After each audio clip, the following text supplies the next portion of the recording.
السلام علیکم ناظرین، پروگرام ایگری بزنس کے ساتھ میں ہوں آپ کا میزبان ڈاکٹر امجد بخاری۔ ناظرین، آج ہم حلال فوڈ پر بات کریں گے۔ یہ موضوع لائف سٹاک سے ایسوسیٹڈ ہے کہ ہم جانور پالیں اور ان جانوروں کا گوشت دنیا بھر میں بیچیں، اور اگر وہ حلال کر کے ہم اس گوشت کو باہر بیچیں تو یہ پوری دنیا میں حلال فوڈ کہلاتا ہے اور پوری دنیا میں اس کی بڑی مانگ ہے۔ پاکستان اس میں کہاں کھڑا ہوا ہے؟ دنیا حلال فوڈ سے کیا کما رہی ہے؟ غیر مسلم ممالک حلال فوڈ سے کیوں کما رہے ہیں اور مسلم ممالک پیچھے کیوں ہیں؟ ان سارے موضوعات پر بات کریں گے۔ میں سب سے پہلے آپ کو اپنے مہمانوں کا تعارف کروا دوں۔ میرے پہلے مہمان ہیں ممتاز احمد خان منیز صاحب۔ آپ ترقی پسند کاشتکار ہیں، سابق وزیر ہیں لائف سٹاک کے، اور لائف سٹاک کو جتنا بہتر یہ سمجھتے ہیں اس پورے خطے میں کوئی نہیں سمجھتا۔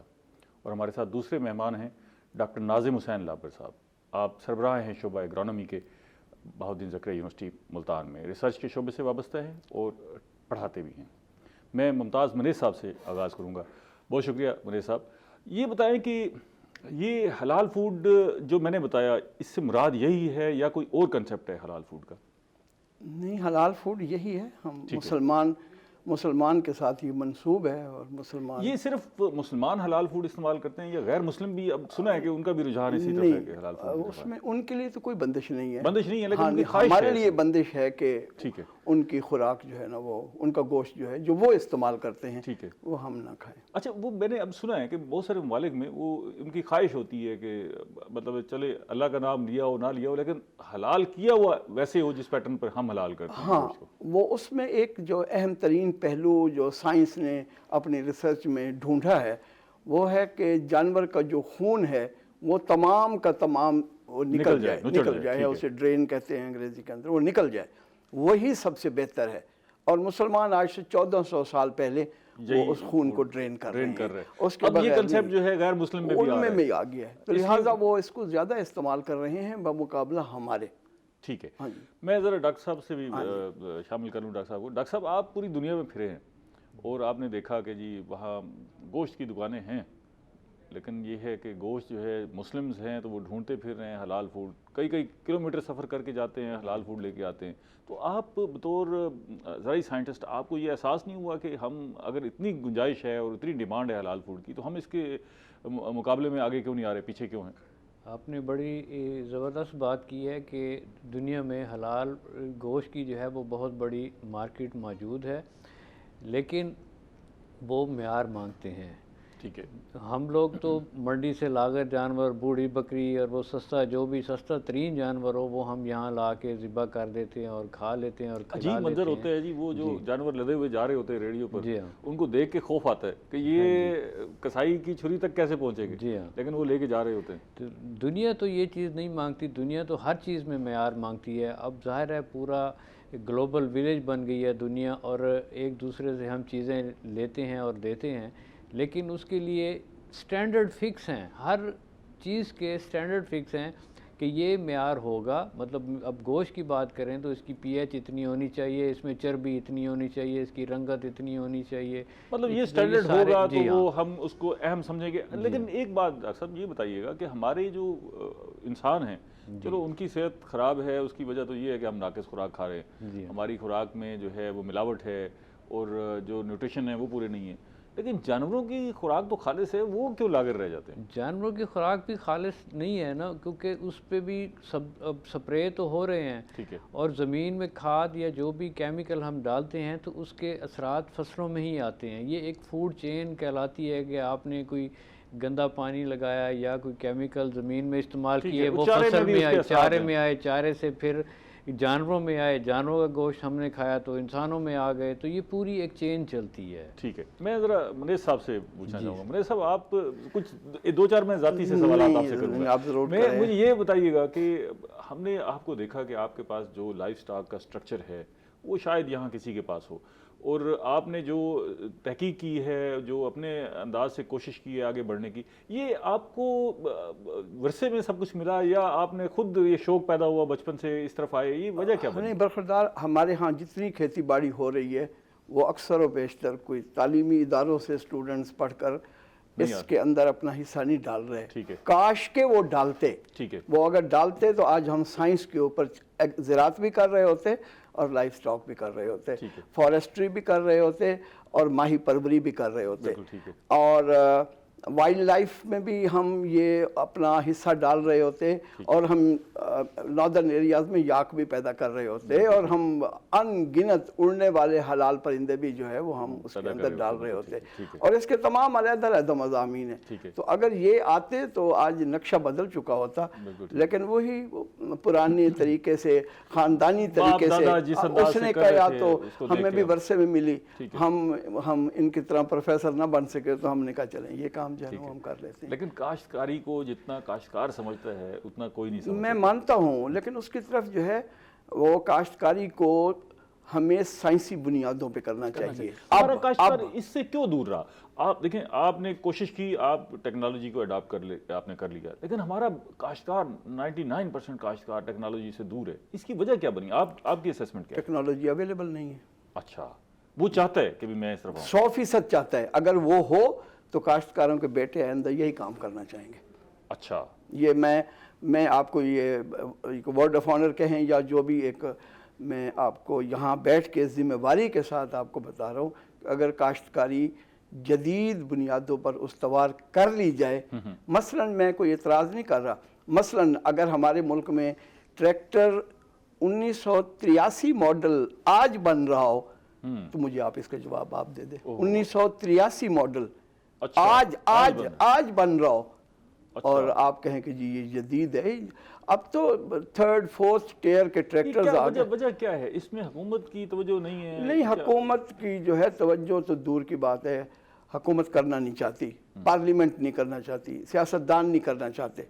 یہ دنیا کے اندر جہاں بھی زراعت نے ترقی کی ہے تو لیبر جو ہے وہ ڈسپلیس ہوئی ہے، ریپلیس نہیں ہوئی، ڈسپلیس ہوئی ہے۔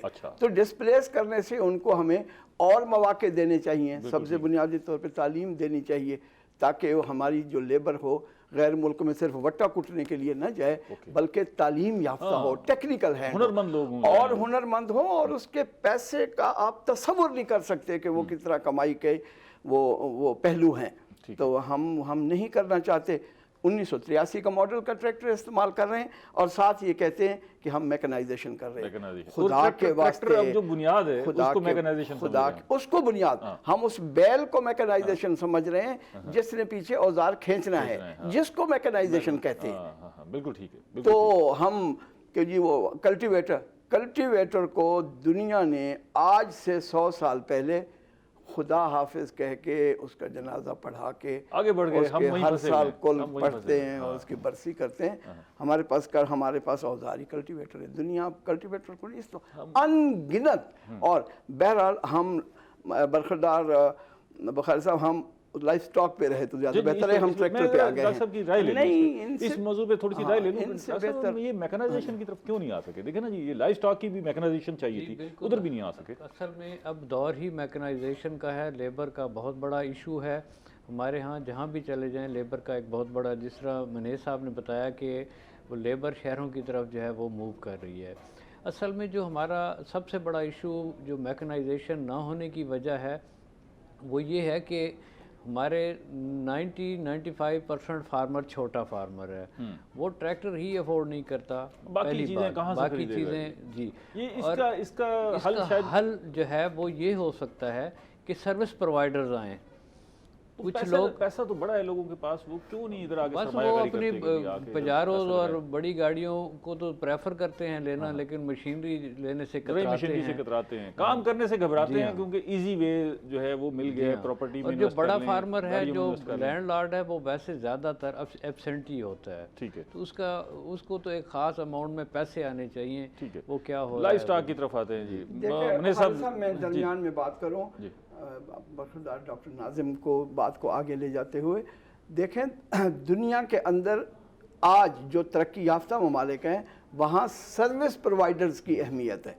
اب ہم دنیا میں کس کو امیر ترین کہہ سکتے ہیں، کسی کو بھی کہہ دیں آپ، لیکن اس کے پاس اپنے ٹریکٹر نہیں ہیں۔ ٹھیک ہے، وہ دکان پہ جاتا ہے، وہاں سے جا کے کہتا ہے کہ میرا یہ رقبہ ہے، وہ کہتے ہیں جی ٹھیک ہے، یہ پیسے ہیں، ہم اس وقت آ کے آپ کے آپ کے ہل چلا دیں گے اور ہاں اس کو روٹاویٹ کر دیں گے، ہم اس کو ہاں ان کو اس کو لیول کر دیں گے لیزر کے ساتھ، اور پھر اس کے بعد ہم اس کی ڈرلنگ کر دیں گے، اس کے بعد اس کی ٹوٹل. یہ رجحان ہمارے ہاں کیوں نہیں آ سکا آپ کے خیال وہ میں؟ سروس پرووائڈرز ڈیولپ نہیں ہوئے. وہ کیوں نہیں ڈیولپ ہو سکے نا جی؟ لیکن اب پیسہ تو ہے، لوگ سرمایہ کاری بھی کرنا نہیں، اس چاہتے کے ہیں. لیے پیسہ نہیں ہے. اس کے اندر ہم پھر زراعت کے اوپر جو ہے نا وہ رہ رہے ہیں.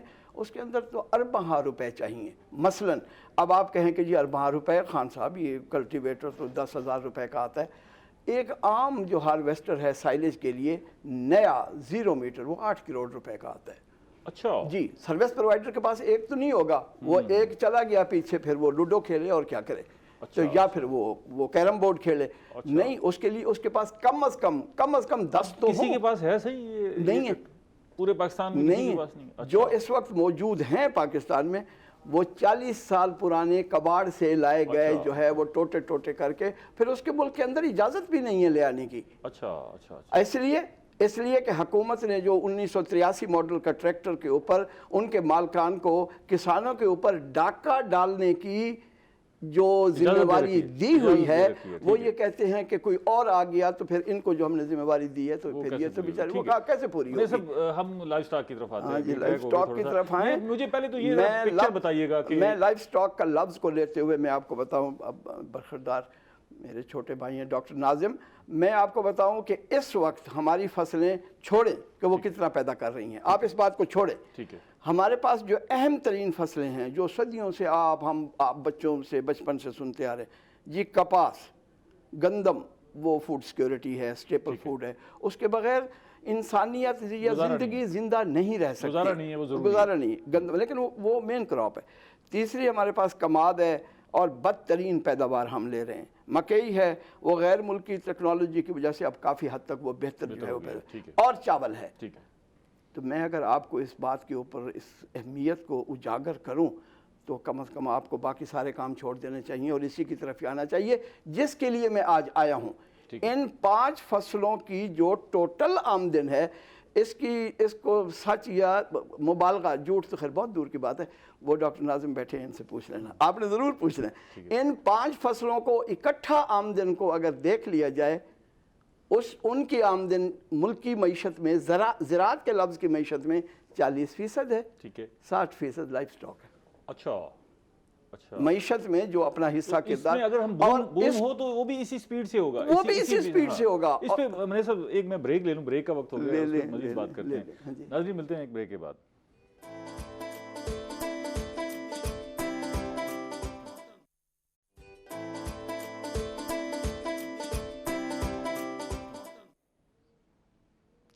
ویلکم بیک ناظرین. ہم لائف سٹاک پر اور حلال میٹ پر بات کر رہے ہیں. ہمارے ساتھ موجود ہیں ممتاز احمد خان منیس، سابق وزیر ہیں لائف سٹاک کے. جی منیس صاحب، مجھے ذرا تھوڑی سی اوور آل پکچر بتائیے کہ دنیا میں حلال میٹ کی کیا صورتحال ہے، کتنی اکانومی ہے، پاکستان کا شیئر اس میں کہاں ہے؟ بہت شکریہ، بہت شکریہ. وہ آپ کے وہ جتنا بڑا حجم ہے وہ آپ کے ذہن میں سمو نہیں سکے گا. اچھا جی، اتنی بڑی اکانومی ہے. اتنی بڑی اکانومی ہے. اچھا. اس وقت جو حلال پروڈکٹس کی مارکیٹ ہے وہ تو ہے 3 ٹریلین US ڈالرز. اچھا، 3 کھرب ڈالر. اچھا. اور اس کے اندر 200 ارب ڈالر کی حلال گوشت کی تجارت. یہ ہمارے ناظرین کے سمجھنے کے لیے ہے کہ ہمارا ٹوٹل قرضہ 125 ارب ڈالر ہے، تو 3 کھرب ڈالر صرف لائف سٹاک کی اکانومی ہے. ٹھیک ہے. 3 کھرب حلال لفظ کی ہے، جس کے اندر یہ میز بھی حلال ہے، یہ اینک بھی حلال ہے، یہ گلاس بھی حلال میٹ کی اکانومی. حلال میٹ کی 200 ارب ڈالر ہے. ٹھیک ہے. اگر ہم اسی کو ٹیک اپ کر لیں اور وہ جانور ہمارے پاس موجود ہیں، اور دنیا کے اندر جو جانور، پاکستان کہاں کھڑا ہوا ہے؟ 0 پہ کھڑا ہوا ہے. 0 پہ کھڑا. 0 پہ. اچھا. جو ممالک آپ اس دنیا میں حلال گوشت کی تجارت یا حلال گوشت کی پیداوار یا حلال گوشت کے پیمانے یا حلال گوشت کی ترسیل اور حلال گوشت کی آپ کی ہانڈی اور چولہے کے اوپر پہنچ، یہ حلال گوشت کی تمام جو پیداوار ہے وہ غیر مسلم پیدا کر رہے ہیں سوائے ترکی کے. باقی سارے غیر مسلم. ان کا کنٹرول ہے. ان کا کنٹرول ہے. میں دبے لفظوں کہوں کہ ہم جو کام کرنا نہیں چاہتے تو پھر ہم نے کیا کرنا ہے. ان کا کنٹرول نہیں ہے، اس میں کوئی کنٹرول نہیں ہے. دنیا اب اکانومی کے اندر چاہتی ہے کہ باقی پہلو میں پلیئرز آئیں اور ہمارے اندر حصہ ڈالیں، خاص طور پہ لائف سٹاک پہ، کیونکہ